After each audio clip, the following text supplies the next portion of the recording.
कहानी छगनपुर नाम के एक छोटे से गांव की है, जहां अजय नाम का एक गरीब किसान रहता था। अजय के परिवार में उसके अलावा उसकी पत्नी सीमा और एक बेटा राजू था, जिनके साथ वो बहुत खुशी खुशी रहता था। अजय के पास गांव में अपनी एक जमीन थी, जहां पर खेती कर वो अपने घर का पालन पोषण करता था। परंतु अब उसकी वो जमीन पहले की तरह उपजाऊ नहीं रही थी। धीरे धीरे उसकी जमीन से फसल की पैदावार भी कम होने लगी थी। एक दिन इसी चिंता में वो अपने जमीन के पास बैठा होता है और कमाने का कोई और जरिया सोचने लगता है। दिन प्रतिदिन मेरे इस जमीन से उगने वाली फसल कम होते जा रही है। लगता है मुझे अब कोई दूसरी जमीन लेकर काम करना होगा, या तो कोई और जरिया ढूंढना होगा कमाने का। पर अब मैं इस जमीन के भरोसे नहीं रह सकता हूँ। चलो एक बार चल के सीमा से राय लेकर देखता हूँ वो क्या कहती है इस बारे में। अजय तुरंत खेत से अपने घर की तरफ चल पड़ता है। घर पहुंचकर वो सबसे पहले अपनी पत्नी सीमा को आवाज लगाता है। सीमा जरा यहाँ आना, तो तुमसे एक जरूरी बात करनी है। अजय की आवाज सुनकर सीमा वहाँ आ जाती है। बोलिए, आपने मुझे बुलाया क्या? हाँ सीमा, मुझे तुमसे एक जरूरी विषय पर बात करनी है और तुम्हारी राय जाननी है। हाँ बोलिए, क्या बात है? सीमा, तुम तो जानती हो हमारी जमीन अब पहले की तरह इतनी उपजाऊ नहीं रही है, और अगर मैं ज्यादा खाद वगैरह डालने की कोशिश करूंगा तो कहीं उसकी मिट्टी और खराब ना हो जाए। इसलिए सोच रहा हूँ कि कुछ समय के लिए उस जमीन पर खेती करना छोड़ दूं। हर साल थोड़ी थोड़ी खाद उसमें डालता रहूंगा, जिससे कुछ सालों बाद वो पहले की तरह उपजाऊ हो जाएगी। फिर उसमें खेती करना शुरू कर दूंगा। हाँ, ये ठीक रहेगा। इससे आपकी जमीन भी सही रहेगी और उसमें उगने वाली फसल भी। हाँ, पर तब तक मैं क्या करूं? क्योंकि मेरे पास दूसरी तो कोई जमीन नहीं है, तो घर का खर्च चलाने और राजू के पढ़ाई के लिए कहां से पैसे जुटा पाऊंगा। आप एक काम क्यों नहीं करते, एक बार जाकर गांव के जमींदार काका से मिल लीजिए। वो तो बहुत अच्छे और नेक दिल है, वो आपकी जरूर कोई मदद करेंगे। हाँ सीमा, ये ठीक रहेगा, क्योंकि काका अगर कोई नया काम भी करने बोलेंगे तो वो उसमें भी मेरी मदद कर देंगे। ठीक है सीमा, तो मैं कल सुबह सुबह ही काका से मिलने उनके घर चला जाऊंगा।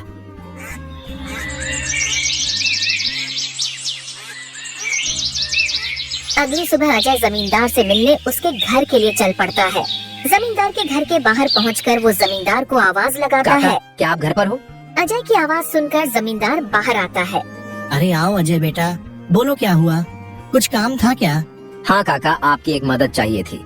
हाँ बोलो ना बेटा, मैं किस प्रकार तुम्हारी मदद कर सकता हूँ? अजय फटाफट से जमींदार को अपने खेत की हालत बता देता है। तो इसमें परेशान क्या होना बेटा। काका, मेरे पास एक ही जमीन है जिस पर खेती कर मैं अपने घर का खर्च चलाता हूँ, और मैंने आज तक खेती के अलावा कोई दूसरा काम भी कभी किया नहीं। तो अब यही नहीं समझ रहा है मैं क्या करूँ। बेटा, खेती के अलावा दूसरा काम क्यों करना? तुम एक काम करो, मेरे पास गांव के बाहर एक जमीन है, तुम उस पर खेती करो। काका, पर इससे तो आपका नुकसान हो जाएगा। नहीं बेटा, कोई नुकसान। इसी बहाने तुम मेरी जमीन की देख रेख भी करोगे, क्योंकि अब तो मेरी उम्र भी हो गई है और मेरा बेटा भी शहर में रहता है, तो इससे तुम्हारा भी भला हो जाएगा और मेरी भी थोड़ी जिम्मेदारी कम रहेगी। ठीक है काका, अगर ऐसी बात है तो मैं कल से ही उस खेत पर काम करने चला जाऊंगा। अजय जमींदार को धन्यवाद कहकर वहाँ से अपने घर के लिए निकल जाता है। अजय अपने घर पहुंचकर सीमा को सारी बात बता देता है। ये तो बहुत अच्छा है, यानी आपकी सारी चिंता ही खत्म हो गई।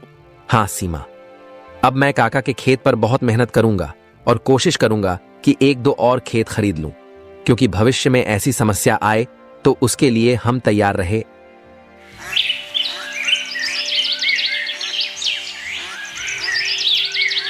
अगली सुबह अजय जमींदार के खेत पर काम करने निकलने वाला होता है तो सोचता है, काका की जमीन गांव के बाहर है, तो शायद शाम को आते आते देर हो जाए, इसलिए सीमा को बोलकर जाता हूँ। सीमा, जरा यहाँ आना तो। अजय को बुलाता सुन सीमा वहाँ आती है। बोलिए, आपने बुलाया मुझे? हाँ सीमा, सुनो, काका का खेत गांव के बाहर है, तो मुझे शाम को घर लौटने में थोड़ी देर भी हो सकती है, तो अगर मुझे देर हो जाए तो तुम और राजू खाना खाकर सो जाना। ठीक है, पर अपना ध्यान रखना, और हाँ, 1 मिनट रुकना, मैं आपके खाने का डिब्बा लेकर आती हूँ, वो लेकर ही जाना। फिर क्या था, अजय अपना खाने का डिब्बा लेकर गांव के बाहर वाली जमीन पर काम करने चल पड़ता है। चलते चलते कुछ समय बाद वो गांव के बाहर वाली जमीन पर पहुंच जाता है। चलो अब पहुंच गया हूँ तो फटाफट से खेत पर काम करना शुरू कर देता हूँ। अजय अपनी कुदाल उठाकर खेत पर काम करना शुरू कर देता है। अजय को अभी काम करते कुछ समय हुआ ही था कि तभी पीछे से एक सांप आकर उसे काट लेता है।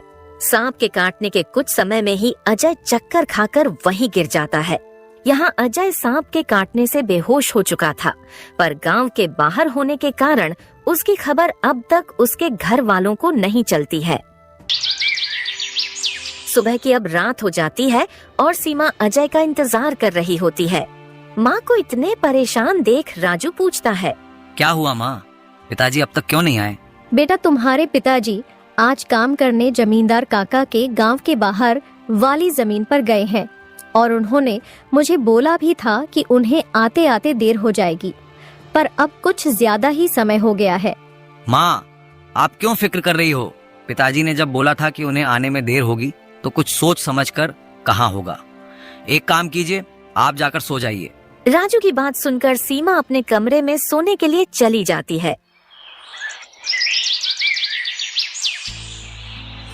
अगली सुबह भी जब सीमा देखती है कि अजय अब तक घर नहीं आया है, तो परेशान होकर वो सीधा जमींदार से मिलने उसके घर की ओर चली जाती है। सीमा जमींदार के घर पहुंचकर उनसे अजय के बारे में पूछने लगती है।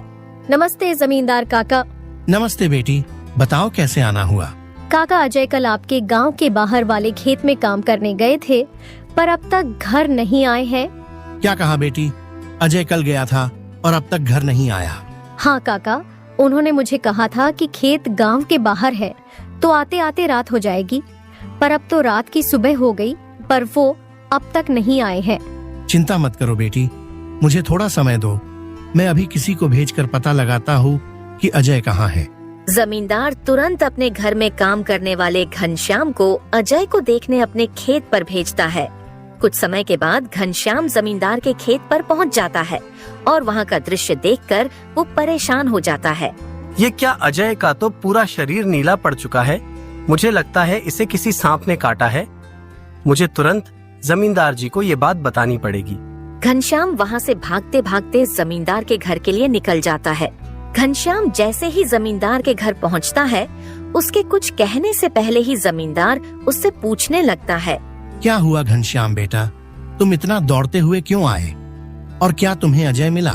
घनश्याम जमींदार को सारी बात बता देता है जो उसने खेत में देखी थी। घनश्याम जब जमींदार को सारी बात बता रहा होता है, तभी वहाँ पास में खड़ी सीमा भी सारी बात सुन लेती है और रोने लगती है।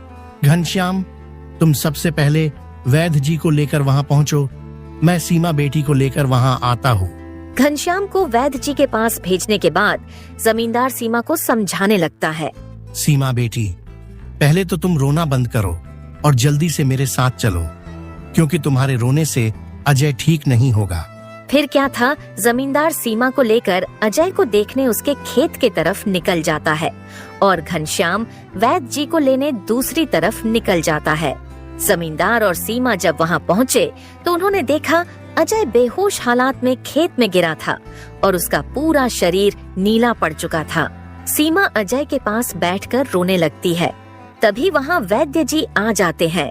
वैद्य जी के आते ही सीमा वहां से हट जाती है और वैद्य जी अजय की हालत का जायजा लेने लगते हैं। क्या हुआ वैद्य जी, अब कैसी है अजय की हालत? देखिए जमींदार जी, मैं आपको झूठ बोलकर अंधेरे में नहीं रखना चाहता हूँ, पर अजय की हालत बहुत खराब है।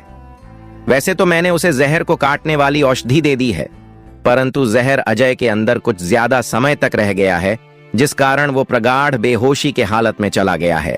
प्रगाढ़ बेहोशी, ये क्या होता है वैद्य जी? प्रगाढ़ बेहोशी के हालत में व्यक्ति जीवित तो होता है, परंतु उसके बदन के हिस्से में हलचल नहीं होती है, और ये अब कब होश में आएगा ये भी नहीं कह सकते हैं। वैद्य जी, तो अब हम क्या करें? देखिए जमींदार जी, अभी के लिए मैं कुछ दवाइयां दे रहा हूँ, उसे समय समय पर पानी में मिलाकर देना, बाकी तो सब ऊपर वाले के भरोसे हैं। वैद्य अजय की हालत का जायजा लेकर और दवा देकर वहां से चले गए। फिर कुछ गांव वाले अजय को लाकर उसको उसके घर के बिस्तर पर लिटा देते हैं।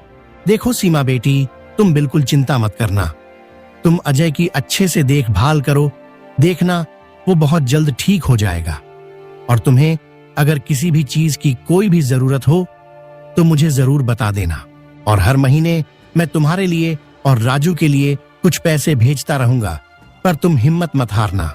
आपका बहुत बहुत धन्यवाद काका, आप हम लोगों की बहुत मदद कर रहे हो।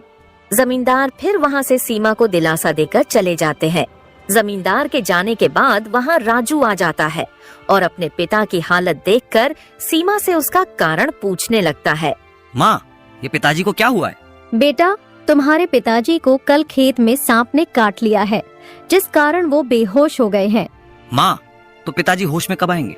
बेटा, वैद्य जी ने कुछ दवाइयाँ दी है और उन्हें समय समय पर पिलाने कहा है। उन्होंने बोला कि उन दवाइयों से वो बहुत जल्द ठीक हो जाएंगे। पर माँ, पिताजी की ऐसी हालत है तो अब हमारे घर का खर्च कैसे चलेगा? बेटा, तुम उसकी चिंता मत करो, मैं हूँ ना, मैं सब संभाल लूंगी। नहीं माँ, आप क्या क्या करोगी? आप पिताजी का ध्यान रखोगी, आप घर संभालोगी कि घर का खर्च देखोगी?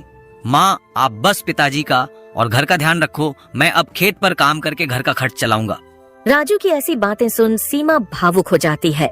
नहीं बेटा, तुमको काम करने की कोई जरूरत नहीं है, मैं सब संभाल लूंगी। तुम बस अपने पढ़ाई का ध्यान रखो। तुम्हारे पिताजी का सपना है कि तुम बहुत बड़े अफसर बनो, और मैं तुम्हें वो बनाकर रहूंगी, भले उसके लिए मुझे कितनी भी मेहनत क्यों ना करनी पड़े। फिर सीमा राजू को वहाँ से पढ़ने भेज देती है। मुझे अब कुछ करना ही होगा, क्योंकि मैं अब अजय का ठीक होने का इंतजार तो नहीं कर सकती हूँ। मुझे अब खुद जाकर खेती करनी होगी, और हो सके तो कोई और काम भी देखना होगा। अगली सुबह सीमा सीधे जमींदार से मिलने पहुँच जाती है। नमस्ते जमींदार काका। नमस्ते बेटी, बताओ कैसे आना हुआ, और अजय की तबीयत अब कैसी है? काका, अजय की तबीयत फिलहाल तो वैसी ही है, और मुझे आपकी एक मदद चाहिए थी, इसीलिए मैं आपसे मिलने चली आई। हाँ, बोलो ना बेटी, मैं तुम्हारी किस प्रकार मदद कर सकता हूँ? काका, मैं चाहती हूँ कि जो जमीन आपने अजय को दी थी काम करने के लिए, आप मुझे उस पर काम करने की इजाजत दे दी, ताकि मैं उस पर काम करके अपने घर का खर्च और राजू की पढ़ाई करा सकूं। बेटी, पर तुम्हें वहाँ काम करने की कोई जरूरत नहीं है, मैं हूँ ना। मैं तुम्हारे घर के लिए जो भी खर्च लगेगा हर महीने भेज दिया करूँगा। नहीं काका, आपने अब तक हमारी बहुत मदद की है। अब आप बस मुझे आपके खेत में काम करने की इजाजत दे दीजिए। मैं अब खुद काम करके अपना घर चलाऊंगी और अपने बेटे को बड़ा अफसर बनाऊंगी। जमींदार सीमा को बहुत समझाने की कोशिश करता है, पर सीमा जमींदार की बात मानने तैयार नहीं थी। आखिर में सीमा की बातें सुनने के बाद जमींदार सोचने लगता है। मुझे लगता है सीमा मेरी बात नहीं मानेगी, पर अगर वो काम करने इतने दूर जाएगी तो वो अजय का ध्यान नहीं रख पाएगी। एक काम करता हूँ, मैं सीमा को मेरी गांव के अंदर वाली जमीन पर काम करने के लिए कह देता हूँ, ताकि वो खेतों पर काम भी कर सके और अपने घर का ध्यान भी रख सके। ठीक है सीमा बेटी, मैं तुम्हें अपने खेत पर काम करने की इजाजत तो दे सकता हूँ, पर तुम्हें मेरी एक बात माननी होगी। हाँ काका, बोलिए ना। बेटी, तुम्हें मेरे गांव के बाहर वाले खेत पर काम करने की कोई जरूरत नहीं है। मेरे पास तुम्हारे घर के नजदीक भी एक खेत है, तुम वहां काम कर सकती हो, ताकि तुम अपने घर का और अजय का दोनों को ख्याल रख पाओगी। काका, ये तो और भी अच्छा रहेगा, इससे तो मेरी बहुत मदद हो जाएगी। बेटी, पर एक छोटी सी समस्या है, वो खेत बाहर वाले खेत से थोड़ा छोटा है। हाँ तो कोई बात नहीं है काका, वो खेत मेरे घर से नजदीक है, वही बहुत बड़ी बात है। मैं खेत में काम करने के साथ साथ दूसरे के घर का काम भी करना शुरू कर दूंगी, ताकि उन पैसों से मैं राजू की पढ़ाई का खर्च निकाल सकूं। बेटी, पर तुम्हें इतना काम करने की क्या जरूरत है? काका, मुझे काम करना ही होगा। अजय का सपना था कि राजू पढ़ लिख कर बड़ा आदमी बने। अगर मैं मेहनत नहीं करूंगी तो उसका सपना अधूरा रह जाएगा। राजू की पढ़ाई के लिए और घर चलाने के लिए मुझे हर हाल में ये जिम्मेदारी उठानी पड़ेगी। जमींदार सीमा के संकल्प और साहस से भावुक हो जाते हैं। ठीक है बेटी, तुम्हारी मेहनत देखकर मुझे पूरा भरोसा है कि तुम जरूर सफल होगी। मैं तुम्हारी हर संभव मदद करूंगा। तुम कड़ी मेहनत करो, भगवान भी तुम्हारे साथ हैं। सीमा ने जमींदार के गांव के अंदर वाले खेत पर काम करना शुरू कर दिया। वह सुबह खेत पर काम करती और दोपहर के बाद गांव के घरों में सफाई और खाना बनाने जैसे छोटे मोटे काम करने जाती। धीरे धीरे सीमा की मेहनत में अच्छी फसल हुई, जिससे उसका घर चलने लगा और जो पैसे वह दूसरों के घरों में काम करके कमाती थी, वह राजू की पढ़ाई में खर्च करने लगी। बेटा, मैं चाहती हूँ कि तुम मन लगाकर पढ़ाई करो। तुम्हारे पिताजी का सपना है कि तुम अफसर बनो। मैं तुम्हारे लिए हर मुश्किल को पार कर लूंगी। माँ, मैं कड़ी मेहनत करूंगा। एक दिन मैं पिताजी का सपना पूरा करके दिखाऊंगा। सीमा की मेहनत और त्याग से गांव के लोग भी प्रेरणा लेने लगे। उन्होंने देखा कि कैसे एक माँ अपने परिवार के लिए हर कठिनाई का सामना कर रही है। इसी बीच अजय की हालत धीरे धीरे सुधरने लगी। वैद्य जी की दवाओं और सीमा की देखभाल ने जहर का असर कम कर दिया। एक दिन अचानक अजय को होश आ गया। अजय को होश में आते देख सीमा बहुत खुश हो गई। अजय, तुम्हें होश आ गया। भगवान ने मेरी मेहनत और दुआएं सुन ली। सीमा, मैंने तुम्हें और राजू को बहुत परेशान किया। नहीं अजय, तुम हमारी ताकत हो। जब तक तुम ठीक हो रहे थे, मैंने हर जिम्मेदारी संभाली और देखो अब सब कुछ ठीक हो रहा है। अजय धीरे धीरे पूरी तरह ठीक हो गया। उसने सीमा की मेहनत और त्याग देखकर प्रण लिया कि अब वह उसके साथ कंधे से कंधा मिलाकर परिवार को आगे बढ़ाएगा। राजू की पढ़ाई भी सफलतापूर्वक चलती रही और कुछ सालों बाद वह एक बड़ा अफसर बन गया।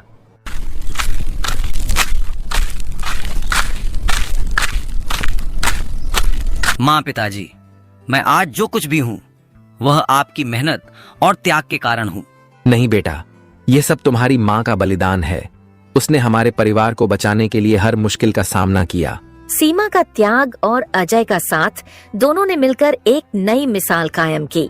गांव वाले अब भी उनकी इस कहानी को आने वाली पीढ़ियों को प्रेरणा के रूप में सुनाते हैं।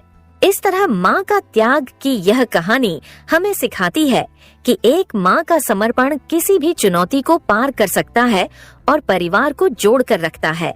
दोस्तों, तो इस तरह की और शानदार और मजेदार कहानियाँ देखने के लिए हमारे इस चैनल को जल्द से जल्द सब्सक्राइब कर लें।